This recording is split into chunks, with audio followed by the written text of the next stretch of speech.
Hello, this is Robert Rickover at Body Learning, and today my guest is Dr. Terry Fitzgerald, who is an Alexander Technique teacher in Sydney, Australia.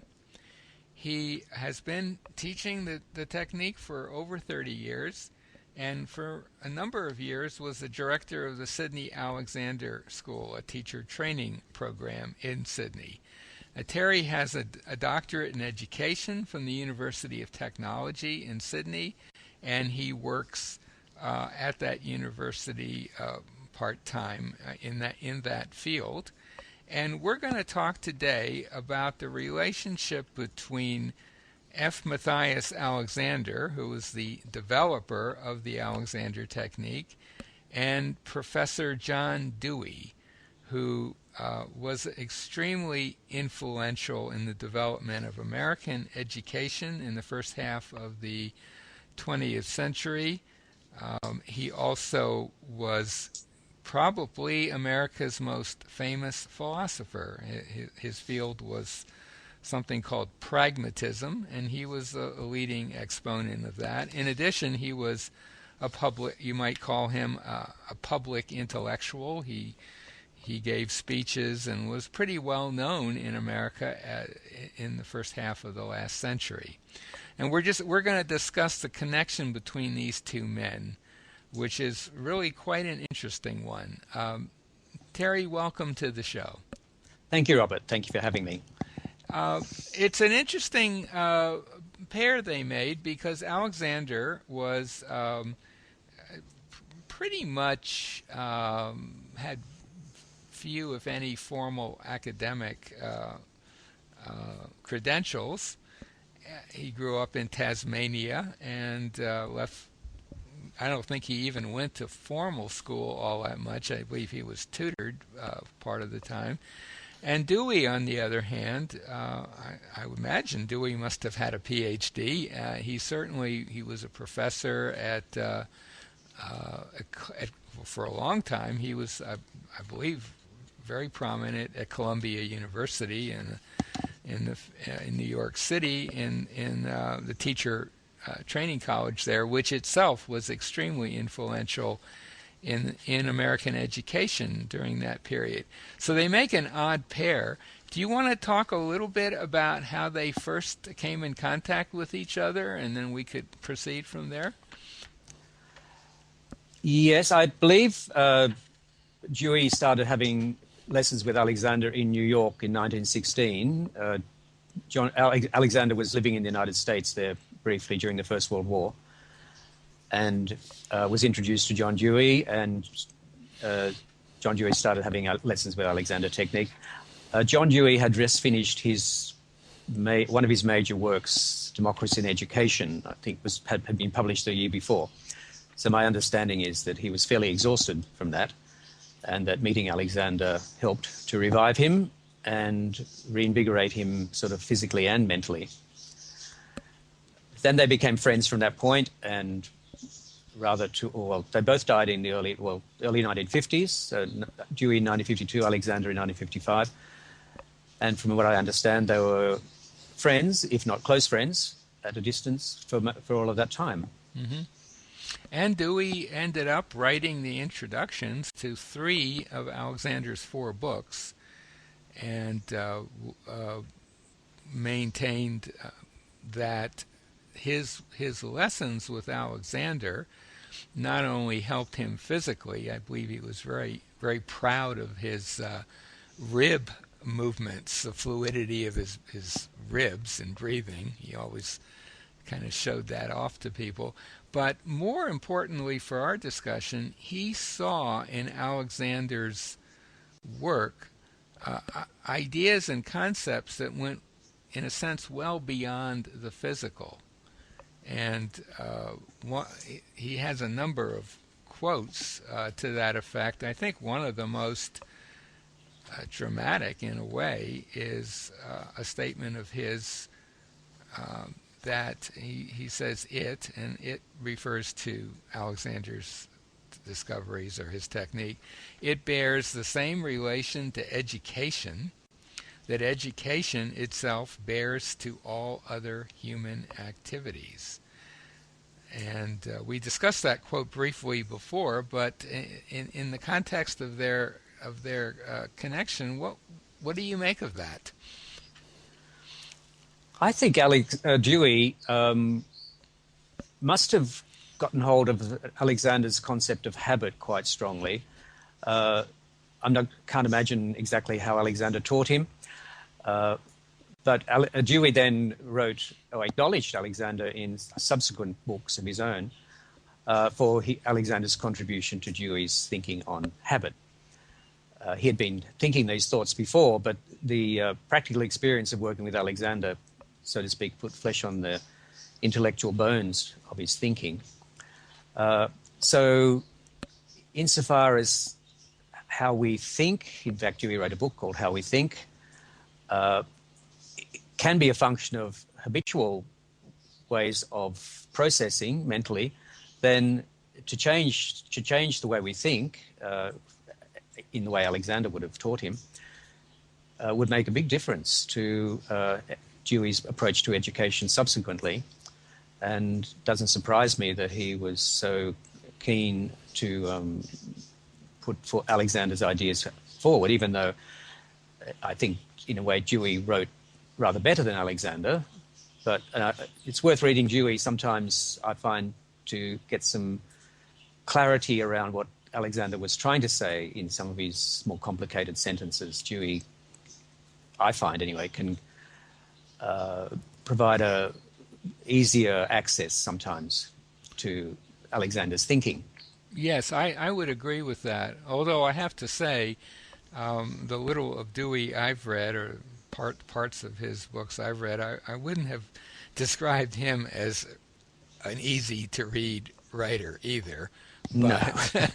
but yes, and I think a wonderful example of what you were just talking about, in maybe you know where this passage occurs, but there's in one of Dewey's own books, he talks about posture and why it doesn't really make sense to tell someone to stand up straight. Do you remember that little section?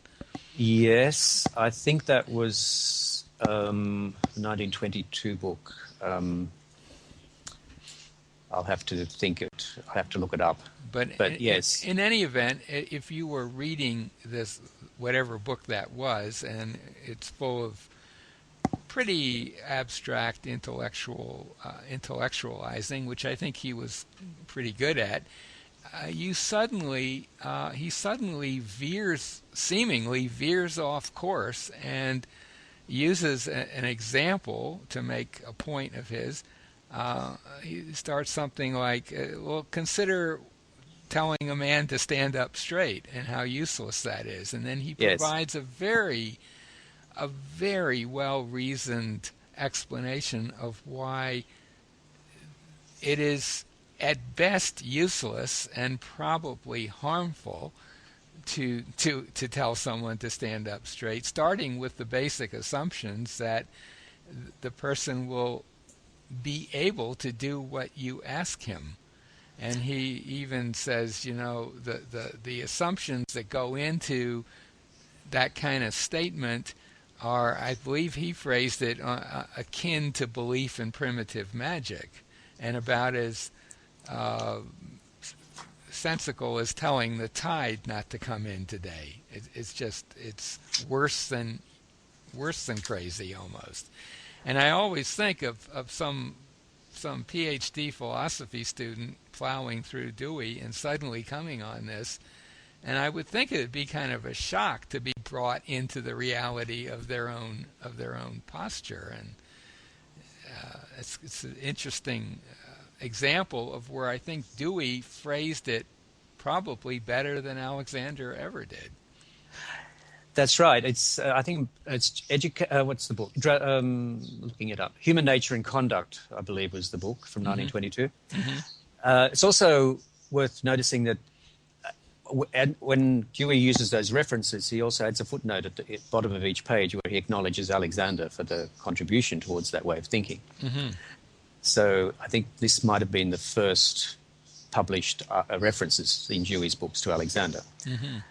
But yes, I, in a university context, see lots of scholars sitting around their computers and very engrossed in their work, very bright people, and I'll have to wonder what they're doing to their heads and necks and their backs as they sit there scrunched and humped over their computers. Mm-hmm. But it's not for me to tell them to do otherwise, because Right. I'm in their environment, they're not in mine. Right. But it is, I like to come back to something we talked about just a little bit earlier, which is that Alexander, in his own self-investigations early on, we're talking the 1890s now in Australia, came in the process of trying to figure out how to solve a vocal issue that he had, came up against, was kind of forced into realizing, I guess you could put it that way, almost forced into realizing that it isn't just that mind and body are very closely related, but that in his view, they were really just two aspects of the same thing. They were much, much closer than anyone, certainly in the West at that time, was comfortable talking about. And I think Yes. Dewey picked up on that right away. I think he saw that, sensed and realized that connection pretty quickly. Well, I think Dewey was thinking these thoughts before he met Alexander. And In his theoretical, he had a theoretical yes. idea about them. Yes, That's right, yes. Philosophically, he understood that. right, It took his experience of working with Alexander in the physical domain to sort of realize that there was a practical application of these philosophical ideas. right. I think he says that somewhere, that Alexander, in a sense, gave him the tools for putting these theoretical ideas into practice. Yes. I don't think he phrased it quite like that, but I think that was the essence of it. And that's why you do see, it's one of the reasons why you do see all of these references either to Alexander himself or to what are clearly ideas that Dewey got from Alexander in his own books, and of course certainly in his introductions to Alexander's books as well. Yes, they're very valuable documents, those introductions, well worth reading for their own sake, I think. I think so. I think I think for anyone listening to our conversation who wants to wants a crash course on the Dewey-Alexander connection, I would think the best place to get that would be to read the introductions to Alexander's first three books. They're not that long, and they would give you a pretty clear idea of how that influence went from Alexander to Dewey. Now, Yes. I know that there are at least a few Alexander teachers who have maintained that there may have been an influence in the other direction. Do you have any thoughts on that? I would hope so, and I have read in the past some statements to say that Alexander didn't learn from Dewey. Now, that to me would be such a nonsensical thing. If you have a friend like John Dewey and you don't make an effort to learn from him, I can't imagine anybody not doing that. Mm-hmm.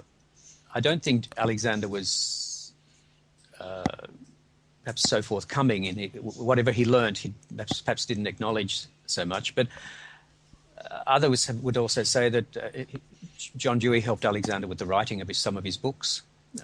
Yes, that's certainly So, he helped. He made suggestions, and I think at one point Alexander actually alludes to the fact that someone, and it's pretty clearly Dewey, has told him that his sentences are too long.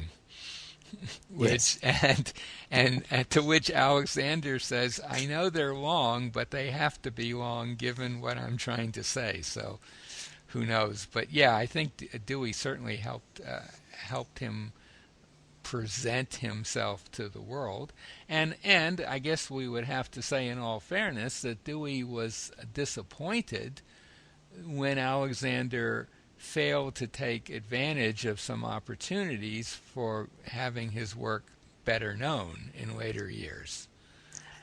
Yes, I've read that too, and seems like it may have been it may have created some discord between the two of them. But my sense was that John Dewey was big enough and open-minded enough to not push Alexander, who's Alexander's baby to begin with. Right. So I just get a good sense of Dewey being a very generous help to Alexander, even though he may not be acknowledged as much as he could have been. Right.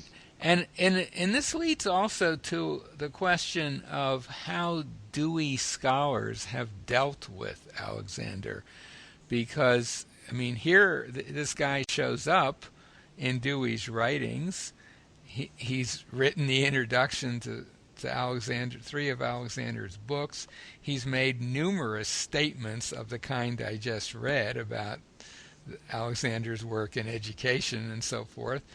And my sense is, and you may know more about this, that for a long time Alexander was just dismissed as sort of an aberration. Dewey just latched on to this crazy guy from Australia, and it really has no importance. But my understanding also is that in more recent years, say the last 20, 25 years or so, there has been an increased appreciation of Alexander's influence on John Dewey. Does that match your understanding of the situation?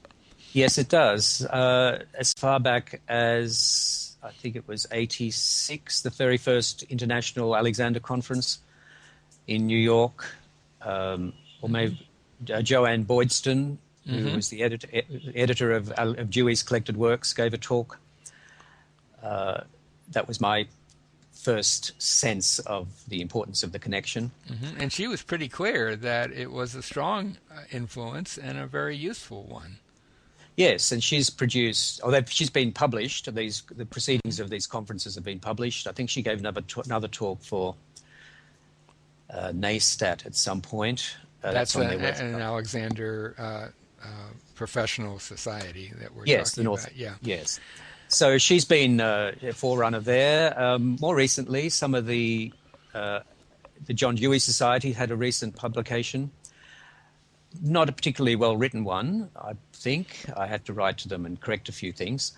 But at least they're making an effort to acknowledge that contribution of Alexander to Dewey. Some other philosophers, Richard Schusterman, who is a Deweyan philosopher, pragmatist, has written quite a few chapters in his books about the contribution of Alexander to Dewey. He's slightly critical of Alexander in a way, from a philosophical point of view, and so there's room to understand that. So things are happening, and it's quite. I think it adds to the Alexander technique's intellectual capital, is a way of saying it, to know that these Deweyan scholars are acknowledging Alexander. Well, Alexander had a number of famous students, particularly in the 20s and 30s. People like Aldous Huxley and George Bernard Shaw and other people of that kind, many of whom wrote something about their experience with Alexander. Huxley certainly was very enthusiastic about his ideas, and I think Huxley acknowledged some intellectual influence on him. He even wrote a book called Ends and Means, and he made Alexander a character, or a partial character, in one of his books. But my sense is, of all of those famous people, the only one who really understood Alexander well was John Dewey. Now, would you agree with that, or do you think I'm being too... I could agree with that. He's had the opportunity to write more. I guess I don't know how much Aldous Huxley understood. We can only go by what he wrote. But Dewey, I think, has the audience in philosophical circles, intellectual circles, educational circles, that Bernard Shaw would only have in theatrical circles, perhaps. Right, right.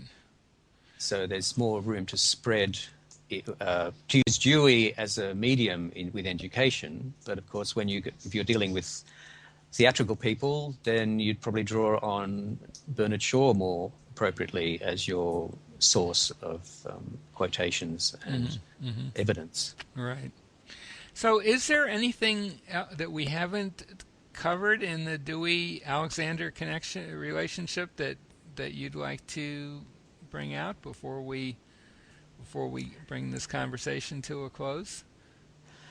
To encourage people to read Dewey, if not Dewey himself, then some of his more recent writers who've written about Dewey. There's a lovely book by Jim Garrison, who's a professor of educational philosophy, I think, at Virginia Tech, who's written a book called Dewey and Eros, which sounds like it's a rather strange title. But Jim Garrison writes so beautifully, and he distills Dewey in ways that I sort of understand Alexander. You can, with my Alexander background, I can read Jim Garrison's recreation of Dewey, and it's just beautiful stuff. So there are some very nice things to be reading out there, even though they sound like they're deep and philosophical. But Jim Garrison, for example, writes very sweetly and clearly. So if somebody has an interest in these things, you could start there.